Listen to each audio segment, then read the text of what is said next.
Ayon ho sa kampo ni Mabanta, yung entrapment operation daw po ay set up at itinanggi nila ang umano'y extortion kay Romualdez. Ano po masasabi niyo dito, Director?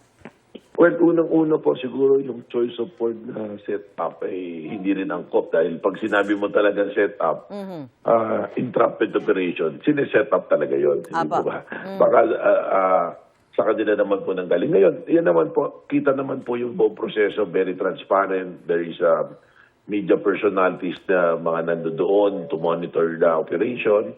In fact, yung inyo pong kapuso na si Jan Consulta, kasama po all throughout sa buong operation.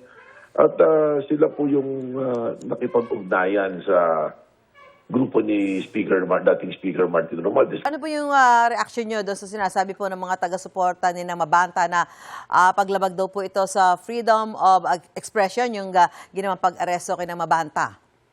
Well, ano po yung freedom of expression, yan po, sinusuportahan natin, freedom of the press, freedom of expression.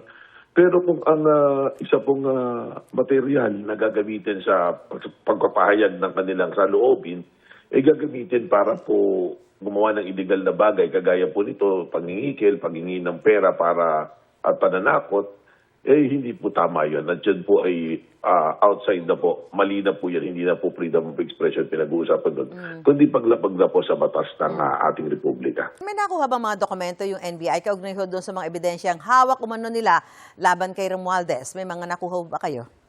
Wala naman pong dokumento, pinag-usapan lang po dito, video. Actually, napakasimple po nung kaso, meron bang krimen na nangyari o wala? Meron, kasi nga po, nandun yung elemento ng pananakot para kumita ng pera at meron pong naapektuhan na tao.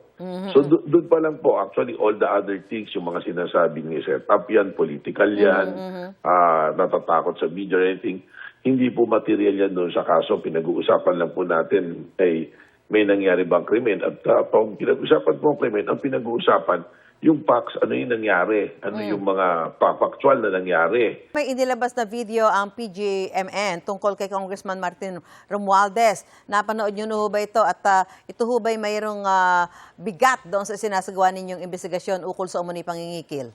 Well, gaya ng sinabi ko po, no, yung paglabas po niyan, immaterial na eh. Ang pangyayari po yung krimen na nangikil at may pananakot. Ngayon, yung video po na pinalabas, hindi ko pa po napapanood ng buo, pero doon po sa napanood, wala naman po ako nakikitang bagong material na maaaring makapagdiin. Ano po, yung, ang nangyari po, mga clippings mga kaninong balita.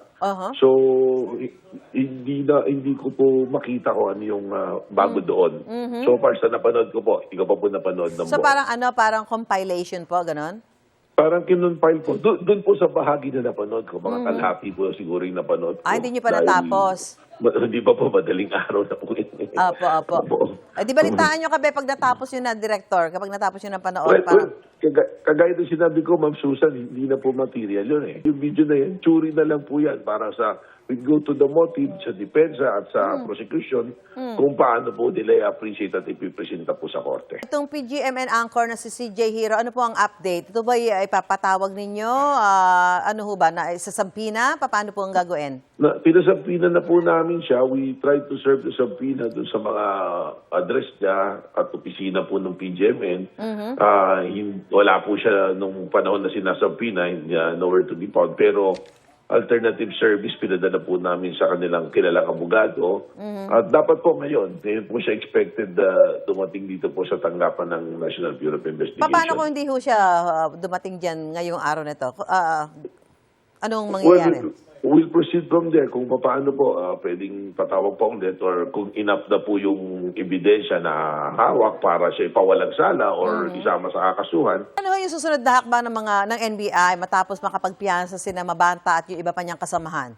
Doon po sa mga nakasuhan, nakapile na po yan sa prosecutor at we're expecting na isang pa na po yan sa korte. So kami po magpipasyenta na ebidensya. Pero doon po sa mga maaari pa posibleng involved, magagather pa po kami ng ebidensya.